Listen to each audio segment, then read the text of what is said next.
मसीह के सामर्थ्य नाम में मांगते हैं। लूका की पुस्तक 1 उसकी 26 आयत में लिखा है। सब लोग अपनी बाइबल को खोलेंगे। नया नियम लूका की पुस्तक उसका एक अध्याय उसकी 26 आयत में लिखा है। 6वें महीने में परमेश्वर की ओर से जिब्राइल स्वर्गदूत गलील के नासरत नगर में एक कुंवारी के पास भेजा गया जिसकी मंगनी यूसुफ नामक दाऊद के घराने के एक पुरुष से हुई थी। उस कुंवारी का नाम मरियम था और स्वर्गदूत ने उसके पास भीतर आकर कहा, आनंद और जय तेरी हो जिस पर ईश्वर का अनुग्रह हुआ है, प्रभु तेरे साथ है। वह उस वचन से बहुत घबरा गई और सोचने लगी ये किस प्रकार का स्वागत है। स्वर्गदूत ने उससे कहा, हे मरियम भयभीत ना हो क्योंकि परमेश्वर का अनुग्रह तुझ पे हुआ है। देख तू गर्भवती होगी और तेरे एक पुत्र होगा और तू उसका नाम यीशु रखना। 32 आयत में लिखा, वह महान होगा और परम प्रधान का बेटा कहलाएगा और प्रभु परमेश्वर उसके पिता दाऊद का सिंहासन उसको देगा। वह याकूब के घराने पर सदा राज्य करेगा और उसके राज्य का अंत ना होगा। मरियम ने स्वर्गदूत से कहा, ये कैसे होगा क्योंकि मैं किसी पुरुष को नहीं जानती। स्वर्गदूत ने उसको उत्तर दिया, पवित्र आत्मा तुझ पर उतरेगा और परम प्रधान की सांबर तुझ पे छाया करेगी। इसलिए वह पवित्र जो उत्पन्न होने वाला है परमेश्वर का पुत्र कहलाएगा। और देख तेरी कुटुंबनी अलीशिबा के भी बुढ़ापे में पुत्र होने वाला है। वह उसका जो बांझ कहलाती थी 6वां महीना है, क्योंकि जो वचन परमेश्वर की ओर से होता है वह प्रभाव रहित नहीं होता। सब कहे आमीन। बाइबल में लिखा, जब स्वर्गदूत ने कहा कि मरियम तेरे एक बेटा होगा तो उसका नाम यीशु रखना, लिखा वो घबरा के बोलती, मैं किसी पुरुष को नहीं जानती कि मेरे बच्चा तभी होगा जब मैं पुरुष के साथ जाऊंगी, लेकिन मैं किसी पुरुष को। उसने कहा, जो परम प्रधान की सांबर पवित्र आत्मा तुम पे आएगा, वो सांबर तुम पे आएगी और तेरे बेटा होगा। बाइबल में लिखा, और मरियम को कहा उस स्वर्गदूत ने कि देख तेरी कुटुंबनी यानी तेरी रिश्तेदार, तेरा रिलेटिव अलीशिबा जो बांझ थी, देख जो बांझ कहलाती थी, अब उसका 6वां महीना है, क्योंकि जो वचन परमेश्वर की ओर से होता है वो प्रभाव रहित नहीं होता। पहली बात जिसके लिए मरियम को चुना गया वो ये थी कि मरियम की रिश्तेदार जो एक विश्वासी थी, तभी भी उसके बेटा नहीं हुआ, उसके बच्चा नहीं हुआ, लेकिन मरियम का विश्वास कभी नहीं टूटा। चिल्लाओ आमीन। मेरी बात को ध्यान से सुनना। मरियम एक विश्वासिनी औरत थी, एक यहूदी विश्वासिनी औरत थी। लिखा, मरियम की रिश्तेदार अलीशिबा, उसके सारी उम्र कोई संतान नहीं हुई। आपके रिश्तेदार जो अब मसीह में हैं और आप उन्हें देख रहे हैं कि वो धर्मी हैं, वो लोग जिनको आप देखते हैं वो धर्मी हैं। कुछ लोग जिनको आप रोज नोटिस करते हैं कि ये धर्मी प्रार्थना करने वाले लोग हैं, लेकिन फिर भी इनकी जिंदगी में आशीष नहीं है। कुछ लोग ऐसे जो रोज परमेश्वर को पुकारते हैं, लेकिन फिर भी उनकी जिंदगी में आशीष नहीं। क्या आप उनकी जिंदगी को देख के निराश होते हैं या फिर भी आप यीशु मसीह को पकड़े रखने का फैसला करते हैं? हमें लगता है मरियम का चुनाव शायद स्वर्ग से हुआ था, लेकिन बाइबल बताती परमेश्वर आपका चुनाव इसी धरती पे करता है, आपको योग्य या अयोग्य देखकर।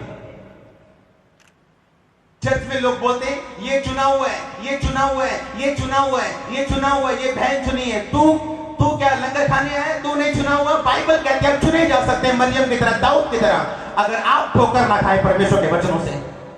धन्य वो जो मेरे नाम के कारण ठोकर नहीं खाता। बाइबल में लिखा है, यूहन्ना ने कहा था परमेश्वर यीशु मसीह तू ही हो कि हम किसी और की बात जो है, तू ही है कि हम किसी और का इंतजार करें। उसने सीधी तरह से नहीं कहा परमेश्वर मुझे बचाइए, प्रभु यीशु मसीह मैं जेल में, मुझे बचाते क्यों नहीं। उसने टांच मारी, मेना मारा, ताना मारा परमेश्वर, और परमेश्वर ने कहा जाओ लंगड़े चलते अंधे देखते यूहन्ना को बोल दो, और धन्य वो जो मेरे नाम के कारण ठोकर ना खाए।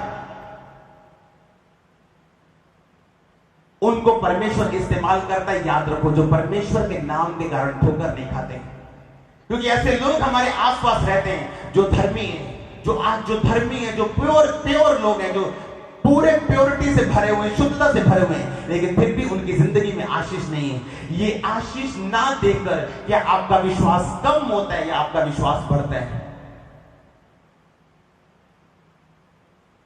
मैं आपको दावा करता हूं, मरियम बाइबल पढ़ने वाली औरत थी।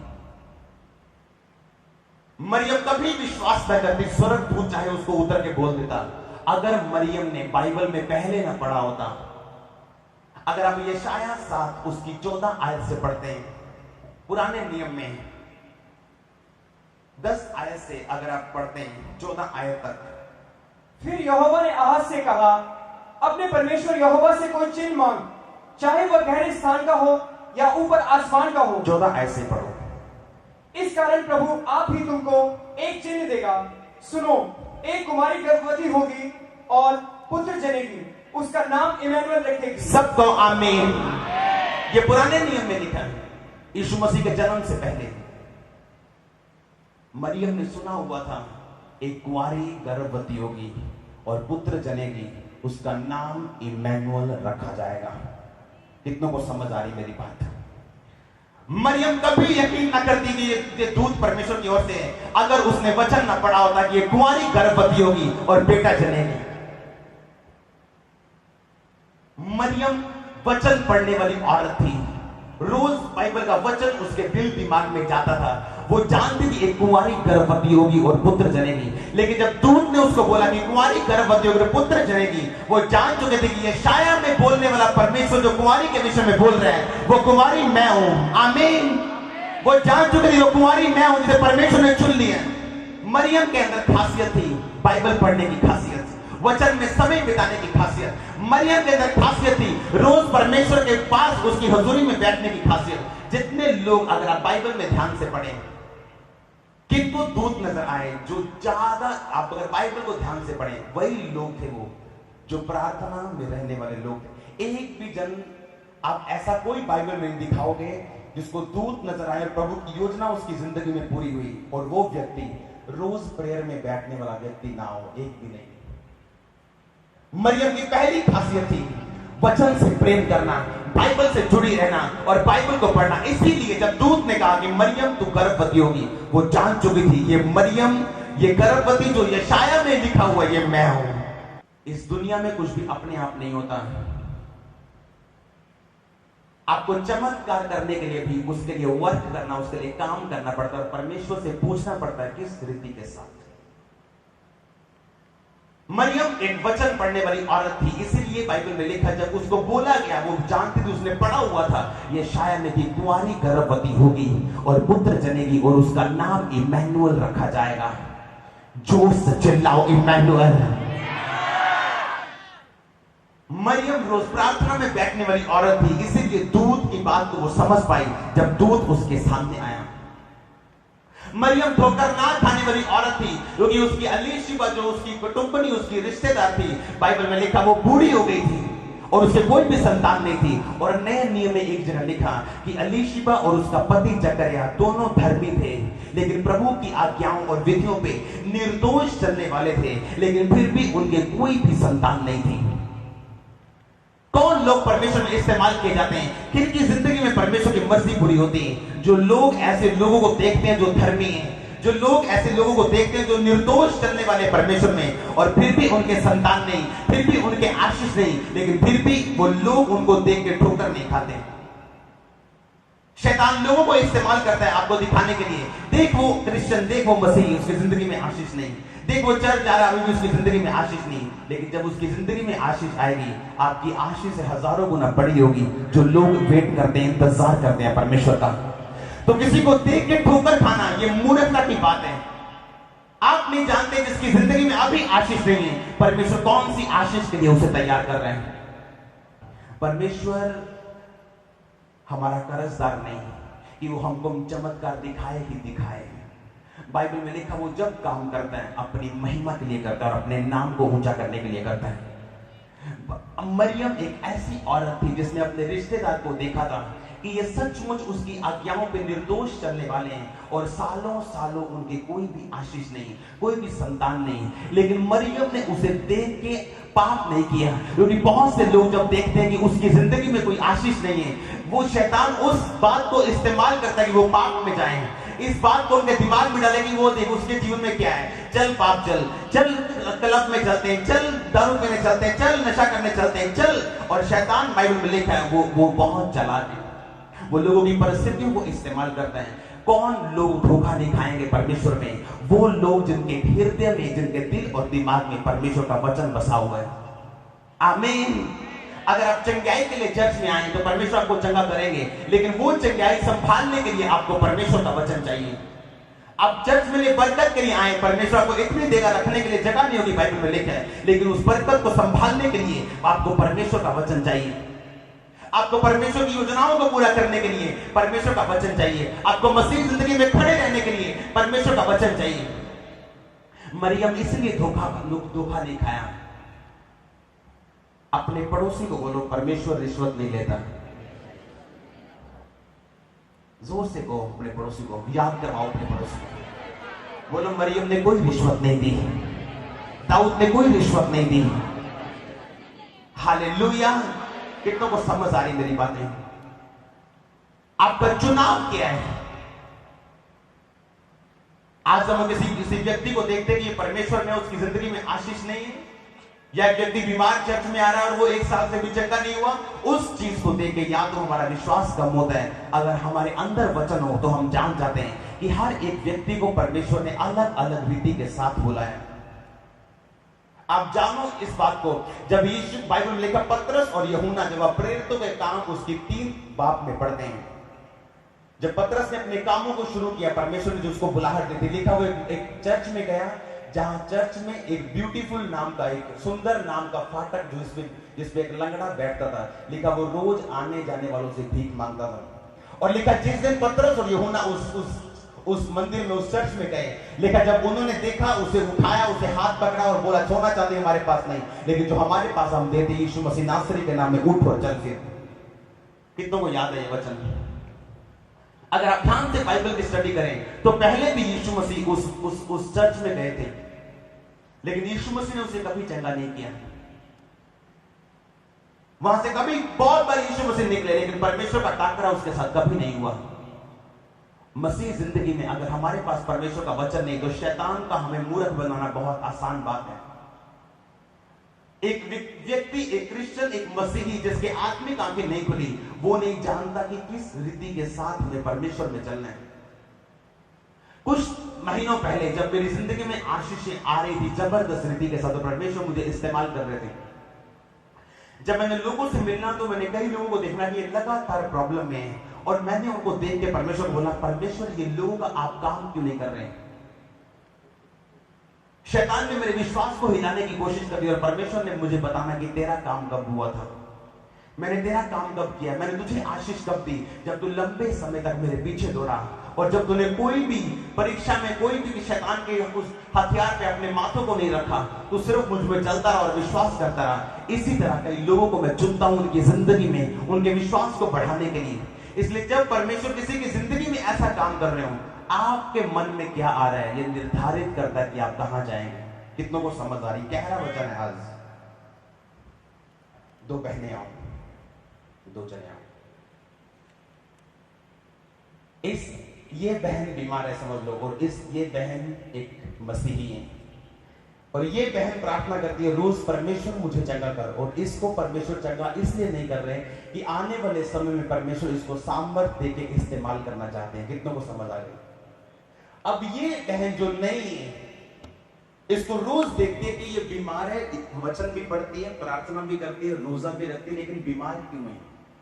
अब ये सोच रही नहीं, मैंने यीशु मसीह को मैंने नहीं मानना, यीशु मसीह ने तो इसके जीवन में काम नहीं किया। इसका विश्वास खत्म हुआ, और इस बहन ने प्रार्थना कर करके जब प्रभु का समय आया, अपनी चंगाई भी दी, बरकत भी दी, और प्रभु ने इसको ऊंचा भी किया। लेकिन परमेश्वर ने इसका न्याय तो किया, लेकिन इस बहन का न्याय क्यों नहीं किया? क्योंकि इस बहन ने इसको देखकर अपने विश्वास को कमजोर कर लिया। मरियम जो थी, एलीशिबा के कोई संतान नहीं, मरियम ने एलीशिबा की ओर देख के अपने विश्वास को कम नहीं किया, चाहे एलीशिबा बूढ़ी हो गई थी। कितनों को समझ आई मेरी बात? मरियम ने अपने विश्वास को कम नहीं किया कि एलीशिबा को मैं देख रही हूं, उसके पास कोई बेबी नहीं, और ये सालों से परमेश्वर में है। मैंने ऐसे लड़कों को देखा है जिन्होंने देखा, हाँ इसकी जिंदगी में कोई आशीष नहीं, अरे इसकी जिंदगी में कोई आशीष नहीं, इसकी जिंदगी में कोई ब्लेसिंग नहीं। जब नए लोग, जब मैं मसीह में था, तो मैं कहने बैठ जाओ, प्रभु आपको आशीष दे, आमीन। जब मैं परमेश्वर में था, जब नए लोग मुझे देखते थे, वो देखते थे मेरे आसपास जितना यूथ था, वो देखते थे इसकी जिंदगी में अभी कोई ब्लेसिंग नहीं है, बल्कि इसके घर में लड़ाइयां होनी शुरू हो चुकी हैं, बल्कि इसकी जिंदगी में प्रॉब्लम आनी शुरू हो चुकी हैं।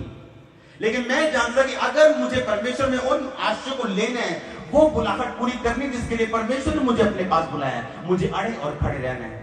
कुछ लोगों ने मुझे देख के अपने विश्वास को कम कर लिया और आज वो वही बैठे जहां वो पहले बैठे थे, लेकिन कुछ लोगों ने मुझे देख के अपने विश्वास को कम नहीं किया।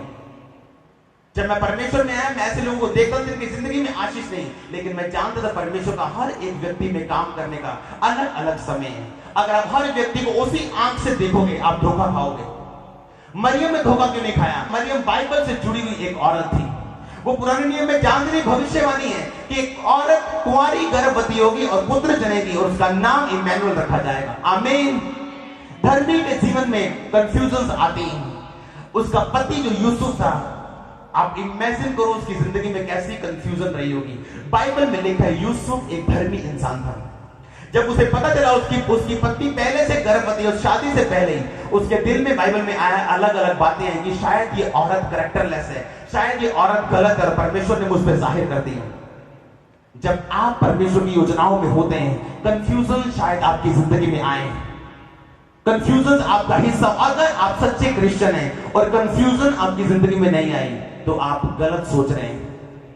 अगर आप सच्चे मसीही हैं तो कंफ्यूजन आपकी जिंदगी में आ सकती है किसी समय में। अगर आप सच्चे मसीही हैं तो डाउट आपकी जिंदगी में रहेगा किसी ना किसी समय में, लेकिन आप पार आएंगे यीशु मसीह के सामर्थ्य नाम में। आमीन।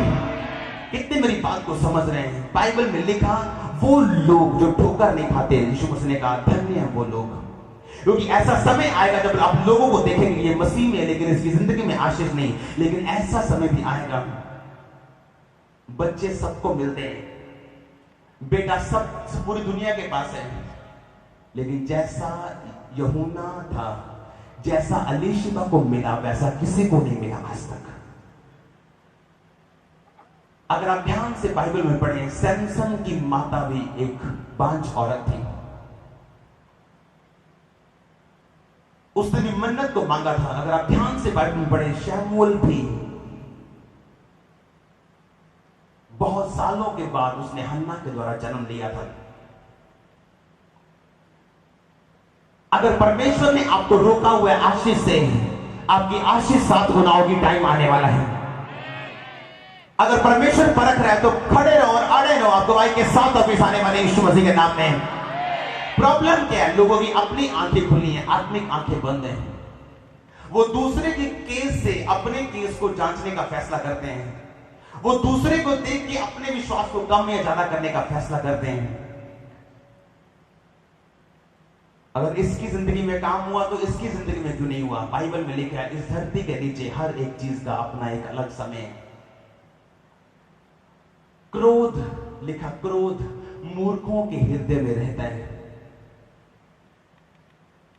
वो लोग मूर्ख हैं जो परमेश्वर से क्रोध कर बैठते हैं, जो परमेश्वर से नाराज रहते हैं, जो प्रभु से नाराज रहते हैं कि परमेश्वर मुझे इतने साल हो गए, जा आज से मैंने प्रार्थना नहीं करनी, जब मैंने आज से रोजा नहीं रखना, तो मेरी गल नहीं सुन रहे, तो मेरी बात नहीं सुन रहे। बाइबल में लिखा धन्य वो जो मेरे नाम के कारण ठोकर ना खाए। मरियम 100% वो औरत थी जिसने एलीशिबा को देख के ठोकर नहीं खाई, जिसकी रिश्तेदार प्रभु में थी, वचन पे निर्दोष चलने वाली थी, लेकिन उसे देख के भी उसने अपने विश्वास को कम नहीं किया। याद रखो वो कुंवारी औरत थी। आज लोग नाम के कुंवारे हैं, शादी से पहले, उनकी चाल कुंवारी नहीं है। कितनों को समझ आ रही मेरी बातें? वो सिर्फ नाम से पवित्रताई में है, बाहर से पवित्रताई में, लेकिन वो जानते वो पवित्रताई में नहीं। मरियम सच की पवित्रताई में थी, सच में प्रेयर में थी, सच में बाइबल को पढ़ने वाली औरत थी। वो जानती थी कि बाइबल में लिखा है शायद में कुंवारी गर्भवती होगी। अपने प्रोफेसी को उसने वचन के साथ मिला के देखा। हालेलुया। ऐसे लोग यहां मैं जानता हूं बैठे हैं। अगर आप किसी भी चीज में नहीं, जैसे परमेश्वर ने आज कहा, अगर आप क्वायर में भी नहीं, आप केयर सेल में भी नहीं है, आप इवेंजलिज्म भी नहीं करते हैं, जाके सुसमाचार भी नहीं बांटते हैं, आप किसी सेवकाई के साथ नहीं है। सेवकाई का मतलब इस चर्च में जितनी हमारे पार्ट है सेवकाई, आप जब चर्च में आते हैं, आप जब प्रभु के घर में आते हैं, अगर आप सिर्फ सिर्फ वचन सुन के और वापस अपने घर चले जाओ, वही काम करते हैं, आप 100 गुना फल नहीं पाएंगे। मैं आपको सच में कह रहा हूं।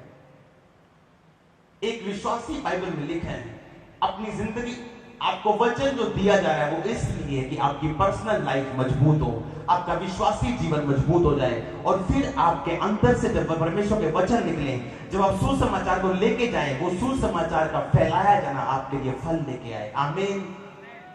अपने आप को मरियम की जगह पे रख के देखो कि यीशु मसीह को अपने पेट में रखना, अपने दिल में रखना आसान नहीं।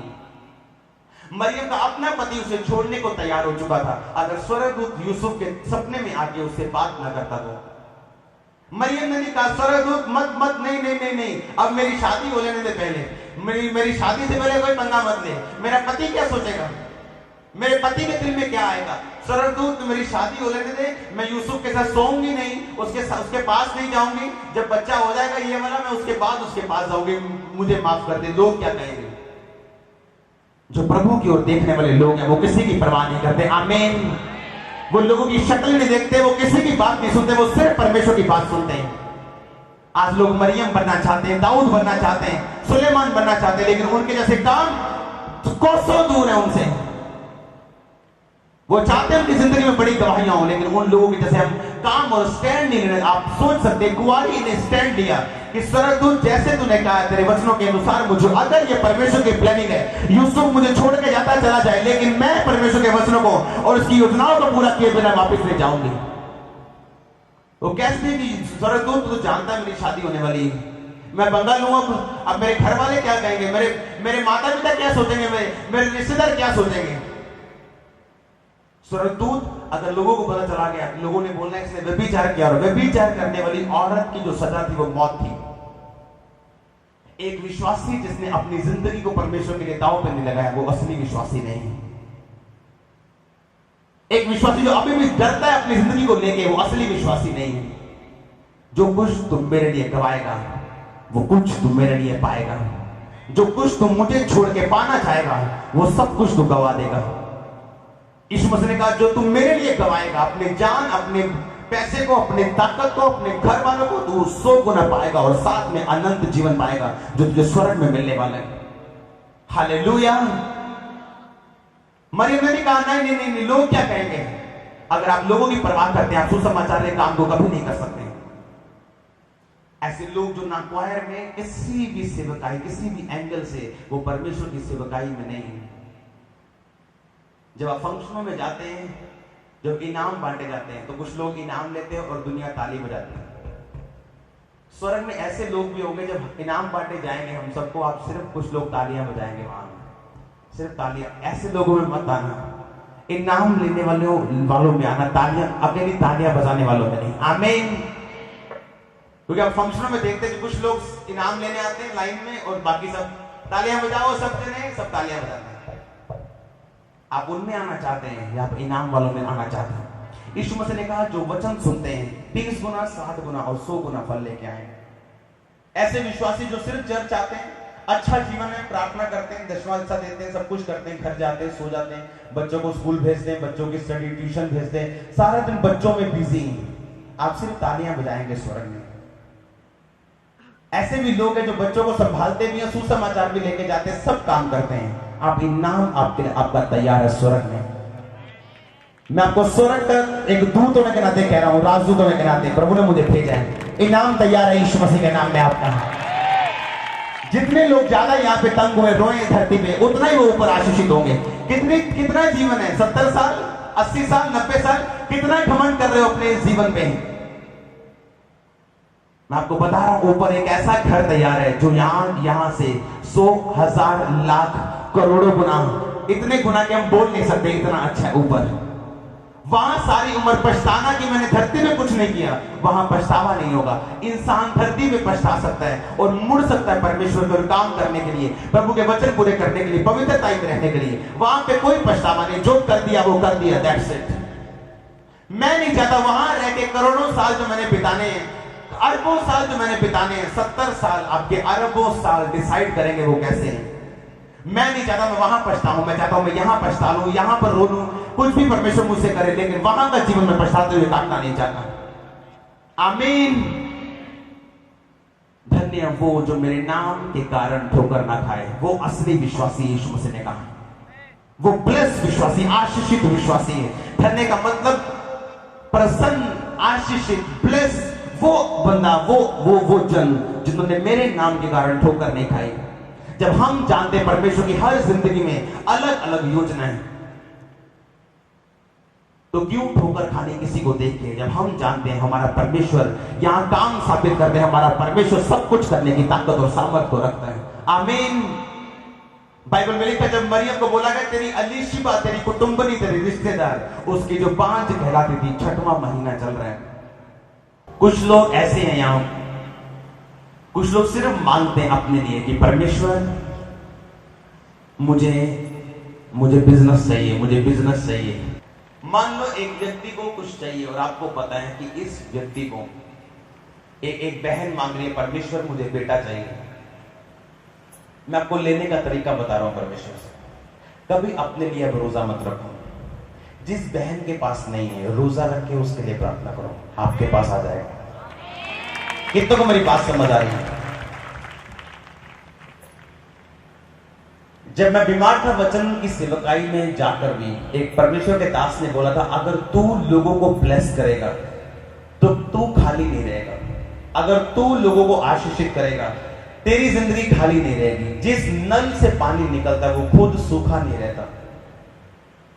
मैंने लोगों को देखा सिर्फ अपने लिए प्रेयर्स करते हैं। परमेश्वर, मैं आपको परमेश्वर का दिल बता रहा हूं, परमेश्वर बिल्कुल पसंद नहीं करता स्वार्थी लोगों को, बिल्कुल भी नहीं। मैं आपको परमेश्वर का दिल बता रहा हूं, स्वार्थी लोगों को परमेश्वर पसंद नहीं, चाहे वो क्रिश्चियन ही क्यों ना हो, चाहे मसीह क्यों, चाहे वो रोजे क्यों ना हो। कुछ लोग सिर्फ अपने लिए रोजा रखते हैं। परमेश्वर मुझे बेटा दे देना, मुझे मिन्नू मुंडा दे दे, मुझे बेटी दे देना, परमेश्वर मेरा बिजनेस, परमेश्वर मेरा मेरा मेरा मेरा। बकरियां क्या करती हर वक्त? मैं कहां जाएंगी वो? नरक में, बाइबल में लिखा। सिर्फ me, forgive me, give me. Forgive me मतलब मुझे माफ करो, गिव मी मतलब मुझे दे दो। हम हर वक्त मी मी मी, मैं, मेरा। अगर आपकी प्रार्थना सुनी नहीं जा रही, दूसरों के लिए रोजा रखो, घुटनों पे आके प्रार्थना करो। आपका अपना आपकी गोद में होगा यीशु मसीह के नाम पे। कितनों को समझ आ रही है? कुछ लोग कभी सुसमाचार लेके नहीं गए, कभी भी। बोलो क्या हुआ? लड़की ट्यूशन गई थी, अब लड़का ट्यूशन गया, अभी बच्चा अभी छोटा है, गोद में है। अच्छा बड़ा हो गया, अभी स्कूल जाता है, अभी और बड़ा, ट्यूशन है जी, ट्यूशन है जी। और +2 जो हो गया जी, +2 बढ़िया ट्यूशन आ गया। अच्छा कॉलेज में चला गया, कुड़ी जवान हो गई कि थोक करो निकलूंगा। धोखा खा रहे आप शैतान से, वो आपको धोखा दे रहे हैं। आप भूल चुके हैं आप इस दुनिया में प्रभु के काम करने के लिए पैदा हुए हैं। आप भूल चुके हैं आप उसके काम करने के लिए पैदा हुए हैं। जो आपकी प्रार्थना नहीं दे सकती, आपके रोजे नहीं दे सकते, 120 रख लो, वो सुसमाचार का बांटना आपकी जिंदगी में कर देगा। अगर आप बहाना आपके पास है तो बहाने कभी खत्म नहीं होंगे। कुछ लोगों का बहाना है, मेरा सिर दर्द है जी, प्रार्थना नहीं कर पाया, आज मुझे नींद आ गई, अच्छा आज मुझे प्रॉब्लम हो गया, आज मेरा रिश्तेदार आ गया। पर जिन्होंने प्रार्थना करनी, जिस रात मुझसे प्रार्थना ना हो, मुझे सुबह ऐसे लगता है जैसे मैंने दुनिया का सबसे बड़ा पाप कर लिया। और जब तक मुझे शायद दोपहर सुबह से शाम तक प्रेयर क्यों ना करनी पड़े, जब तक मेरा कोटा पूरा नहीं होता मुझे तसल्ली नहीं होती। कितनों को समझ आ रही मेरी बात? एक धर्मी जो है उसका दिल हमेशा परमेश्वर से जुड़ा रहता है। एक जो असली विश्वासी है उसका दिल परमेश्वर से हमेशा जुड़ा रहता है, कनेक्टेड रहता है हमेशा।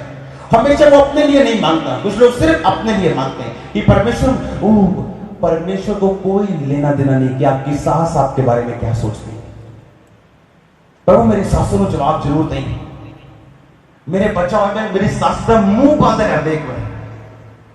परमेश्वर आपकी सास का मुंह बंद करने के लिए आपको बेटा नहीं दे सकता, आपको बच्चा नहीं दे सकता। वो दे सकता अपनी महिमा के लिए अगर आपके पास बुद्धि हो। आमीन। कुछ लोग कभी सुसमाचार लेके नहीं जाते और सालों से प्रॉब्लम क्या है? उनका बेटा नशे करता है सालों से। उनको पूछो अच्छा आप सुसमाचार लेके जाते हैं लोगों के घर में बताते हैं? नहीं, सारा दिन टाइम नहीं लगता। तो परमेश्वर के पास भी टाइम नहीं है आपके घरों में काम करने के लिए। यीशु मसीह ने कहा जो तू चाहता है मैं तेरे साथ करूं, तू लोगों के साथ कर। यीशु मसीह ने कहा अगर तू चाहता है मैं तेरी सुनूं, जा दुखियों की सुन। मैं बूढ़ा हूं जी, मैं बूढ़ा हूं जी। अगर आप बूढ़े हैं, अगर आपको अभी बता दो कि वेस्टर्न यूनियन में 1.5 लाख रुपए आया है, आप जवान हो जाएंगे अभी। आपकी टांगों में अजीब ताकत आ जाएगी अभी। आपको लगेगा आपके मसल जो जवान हुए अभी। कितनों को समझ आ रही है? यीशु मसीह का सुसमाचार, अगर एक पास्टर का काम है यहां प्रचार करना, आपका काम है जहां रहते हैं वहां प्रचार करना, जहां आप जाते हैं वहां प्रचार करना, जहां आप काम करते हो वहां प्रचार करना। आमीन। 15 साल हो गए जी मेरी प्रॉब्लम नहीं गई। अच्छा क्या करते हैं आप? क्या आप यीशु मसीह का सुसमाचार लेके जाते हैं? नहीं जी, टाइम नहीं है, बिजनेस ज्यादा है, आपके पास टाइम नहीं है, प्रभु के पास भी टाइम नहीं है।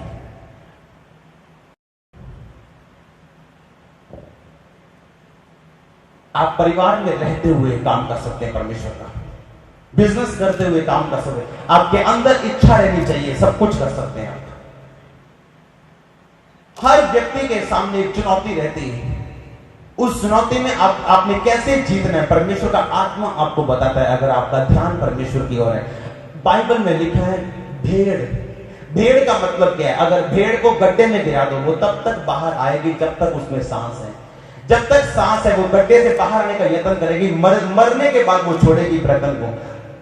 एक असली विश्वासी जब तक वो परमेश्वर की योजना को पूरा नहीं करता वो कभी भी प्रयत्न नहीं छोड़ता, कभी भी वो परमेश्वर में काम करना नहीं छोड़ता, कभी भी आलसी नहीं होता। अपने परिवारों की चिंता के लोगों इतनी ज्यादा है कि वो सब कुछ भूल जाते हैं। अगर आप सिर्फ उसी बात पे ध्यान दोगे जो परमेश्वर ने अभी तक आपको नहीं दिया, आप खो दोगे जो परमेश्वर ने आपको दे दिया। और परमेश्वर जो देना चाहते हैं, अपने हाथों को उठा बोलो परमेश्वर आज मैंने आपके वचनों को सुना, मैं जा सकूं सुसमाचार को लेके। अपने हाथों को उठाओ सब।